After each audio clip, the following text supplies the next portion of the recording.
"Is your supper sufficient?" inquired my dad. I answered, "I never got it."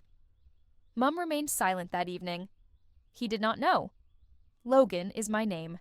I just began my medical education in New York City. I am 19 years old. Texas is where I originally come from. My mom takes care of the home. My dad works as a surgeon at a university hospital. My parents reside in Dallas. 4 months ago, upon graduation from high school, I went to New York to live alone. Inspired by my parents, I worked very hard and graduated into the Faculty of Medicine in July. Still, I have not been able to enjoy the usual campus life. Money has been a challenge even though I wanted to have fun, hang around, and join groups. My parents pay my tuition. I have to pay all the other bills. Apart from courses, I've worked as a waiter in a bar, helper at events, and instructor. With the rent and expense of living, it has been challenging to get to the end of the month still. I almost always work on weekends and switch jobs often to fit my calendar. It has been demanding both physically and psychologically. In class, I feel exhausted. When I come home late, I have trouble focusing for study. I'm late in my disciplines and anxious as I may repeat the year. Anxiety and hopelessness drove me to contact my mother to seek even little financial assistance. She manages the money as my dad is almost never at home for his job. Although dad makes good money, my mother stated they can send me nothing extra and that paying the tuition already takes a lot of work.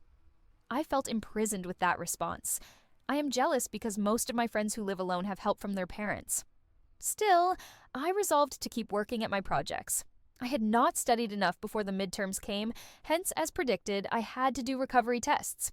I completed those tests at the beginning of August, and thereafter started the summer vacation. I want to work as hard as I can in this lengthy vacation to maximize income.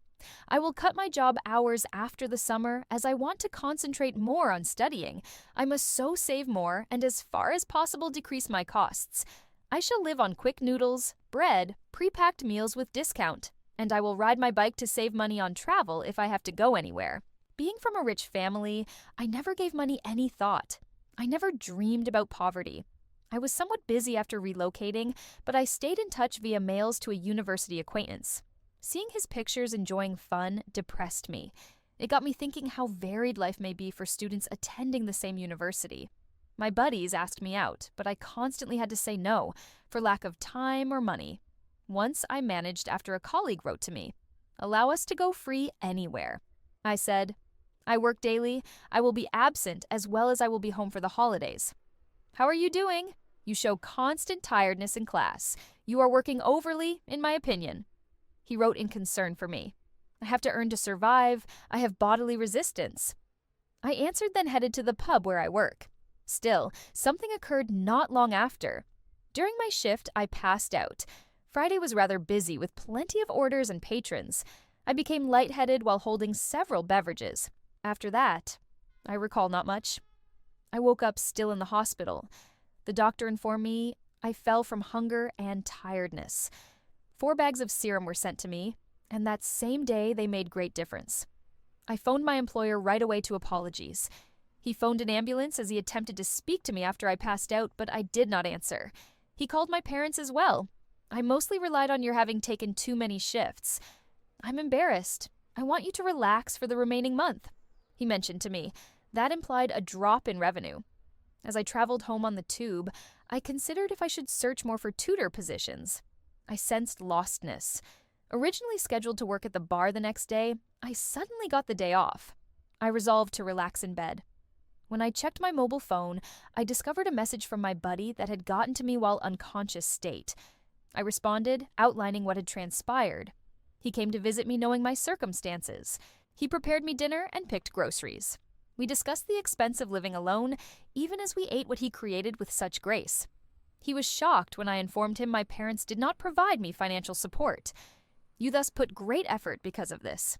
Your dad is a doctor. You need to have some backing." I informed him my mother had said they barely could afford my enrollment. "In fact, nevertheless, you are an only kid, right? Perhaps once again, they could assist you somewhat." Mum claimed even a little assist was off limits. One cannot be. That does not make sense. Though I hate to say this, maybe your dad is unwell. Though I hate to mention that, offered my acquaintance, maybe your dad is unwell and cannot work. I gave it some thought.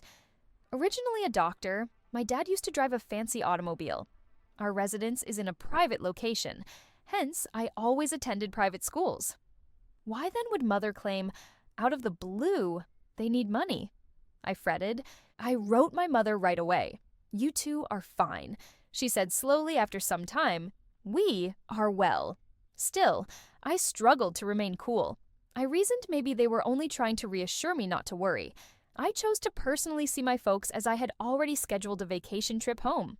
Thanking my buddy, he advised me to wait for some memories. Having a buddy like that made one appreciable. Christmas season approached, and I flew the least expensive trip I could locate back home.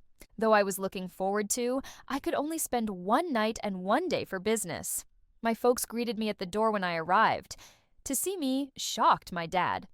"You dropped a lot of weight," he remarked. Though I had not noticed, clearly I looked somewhat different. Surprised as well, my mother kept mute. My mum made chicken wings, soup, and salad for lunch. The three of us sat down to dine together for the first time in a very long period. My dad started to worry as soon as we sat down and questioned, "You seem leaner. Are you eating healthily?" I spoke to him straightforwardly. Little. In a long time, I hadn't eaten anything quite that good. "Generally speaking, what do you eat?" asked. "Instant noodles, bread, sometimes pre-packed food for sale at discounts." "And the lunch at the cafeteria?"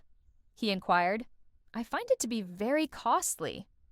"It's rather costly," he said, startled. I told him like $5. When he heard it, my dad puzzledly started, "Is not the money I send sufficient?" I said, "Huh? I have no money right now?" My dad seemed surprised. "Not what do you mean? Over 4 months, have you gotten anything?" "Zero. You actually have been sending money. I instructed your mother to put $2,000 monthly into your account. Actually, I found this shocking. Mum informed me they couldn't send anything and were really tight." Dad questioned himself. "We have sufficient funds." "What's happening?" he questioned Pasley, my mother, right away. "Have you been sending Logan the money you should?" Mum dropped down without a word. I became anxious. Dad may have been unwell, hence he stopped working.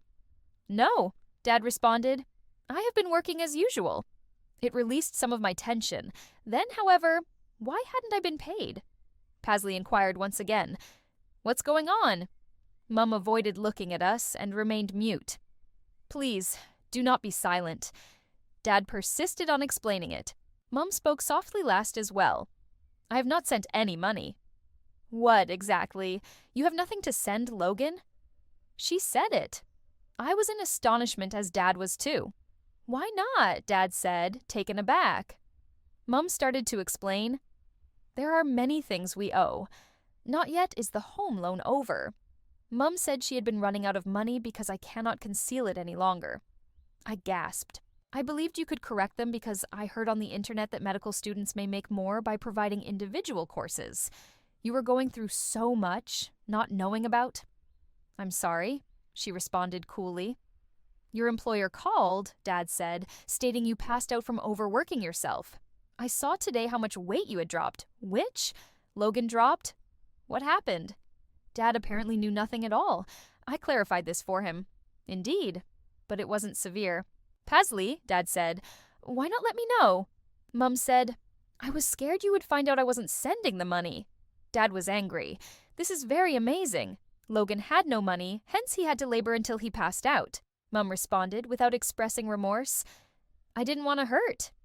Dad inquired, "What have you been spending all that money on?" She spoke after a pause. "To be honest, I owe money." "How?" Hearing from someone who always kept the home orderly, including the garden, even the flowers, shook me. The money was to settle debt. "Debt?" Dad inquired incredulously. "How much you owe?"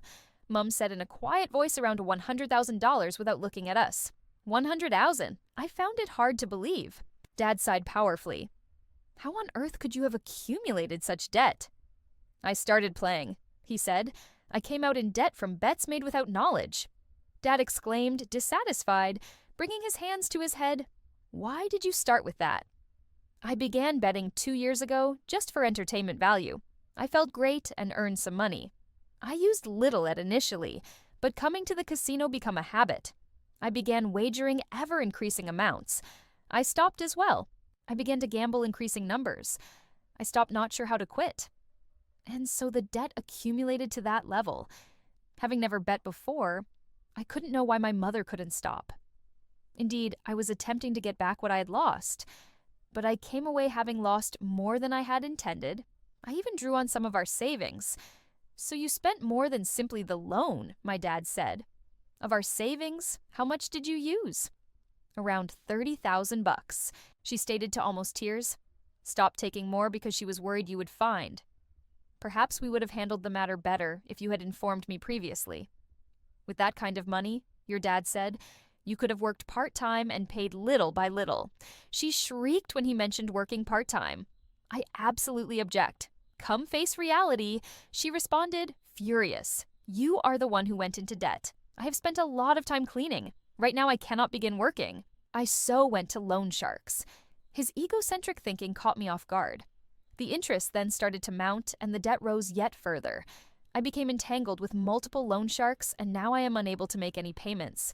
He claimed it to be overpowering. Deep sigh came from my dad.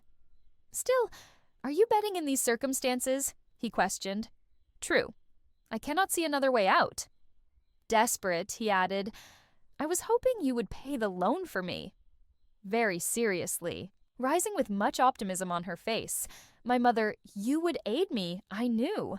Though things did not go as she had hoped, he appeared affected. But you are in liquidation here. Let us file for a divorce. Just what? Separation? Divorce. I shocked myself.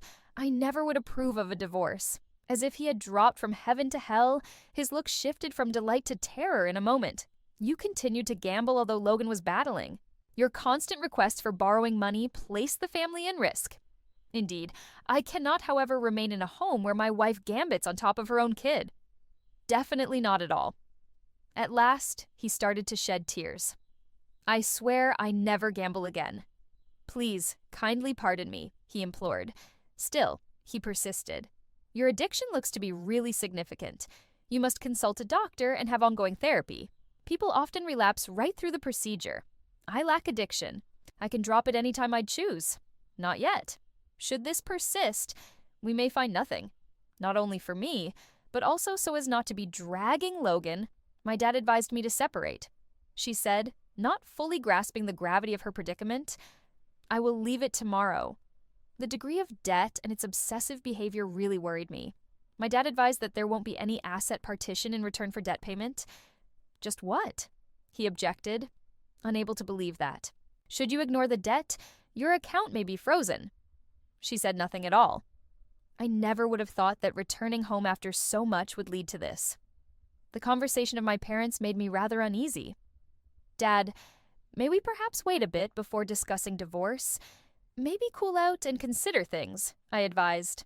I'm sorry, Logan, but, he remarked coolly, it's not feasible. It seemed settled, but I assumed Dad was talking about divorce out of irritation. That tense meal came first, then I retired to my room. I could still hear my parents fighting even as I lay in bed. It wasn't a fierce battle. Dad was responding strongly as Mum screamed.